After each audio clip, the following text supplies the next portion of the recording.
শেরপুরের নালিতা বাড়িতে একটি প্রভাবশালী চক্রের বিরুদ্ধে উঠেছে খালের মুখ বন্ধ করে দেওয়ার অভিযোগ।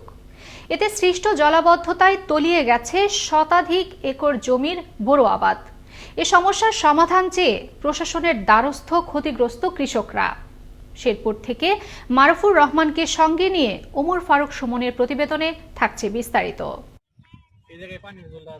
শেরপুরের নালিতাবাড়ির বাঘবের গ্রামের ধরা খাল দিয়ে আশপাশের কয়েকটি গ্রামের পানি নিষ্কাশন হয়। সম্প্রতি খালের মুখ বন্ধ করে দেয় আগাম বৃষ্টি আর উজানের পানি আটকে সৃষ্টি হয়েছে অসময়ের বন্যা। তলিয়ে গেছে শতাধিক একর জমির বোরো আবাদ। স্থানীয় সুরুজ্জামান এবং মোবারক হোসেন নামের দুই ব্যক্তি খালের মাথায় বাঁধ দিয়ে পুকুর খনন করায় সৃষ্টি হয়েছে এমন দুর্ভোগ দাবি স্থানীয় কৃষকদের। পুকুর খনন করার কারণে এই বাঁধ দিয়ে ফেলছে, বাঁধ দেওয়ার কারণে এই সমস্যাটা মূলত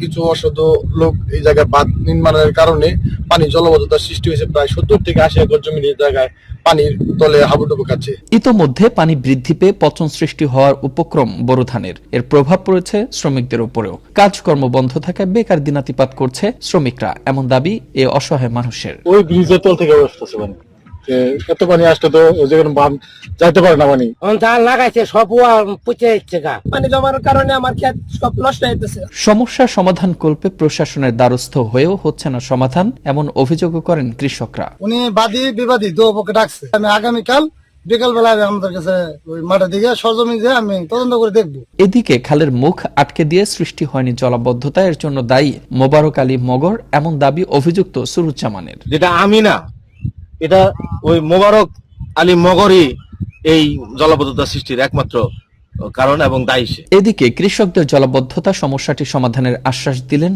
এ কর্মকর্তা। আমরা আমাদের পক্ষ থেকে কৃষি সম্প্রসারণ অধিদপ্তরের পক্ষ থেকে প্রয়োজনীয় ব্যবস্থা গ্রহণ করব এবং সাথে সাথে সেটা নিশ্চিতকরণের জন্য উপজেলা প্রশাসনের সহায়তা নিয়ে আমরা এটা অনতি বিলম্বে এই জাতীয় সমস্যাগুলো আমরা গুরুত্ব সহকারে সেগুলো সমাধান করার জন্য সচেষ্ট। দ্রুত পানি নিষ্কাশন না করলে বিনষ্ট হবে আবাদ, ক্ষতিগ্রস্ত হবে কৃষকরা। তাই দ্রুত পানি নিষ্কাশনের ব্যবস্থা করতে যথাযথ ব্যবস্থা গ্রহণ করবে যথাযথ কর্তৃপক্ষ, এমনটাই প্রত্যাশা এবং বিশ্বাস কৃষকদের। মুস্তফা কামাল তোহা, আনন্দ টিভি, ন্যাশনাল ডেস্ক।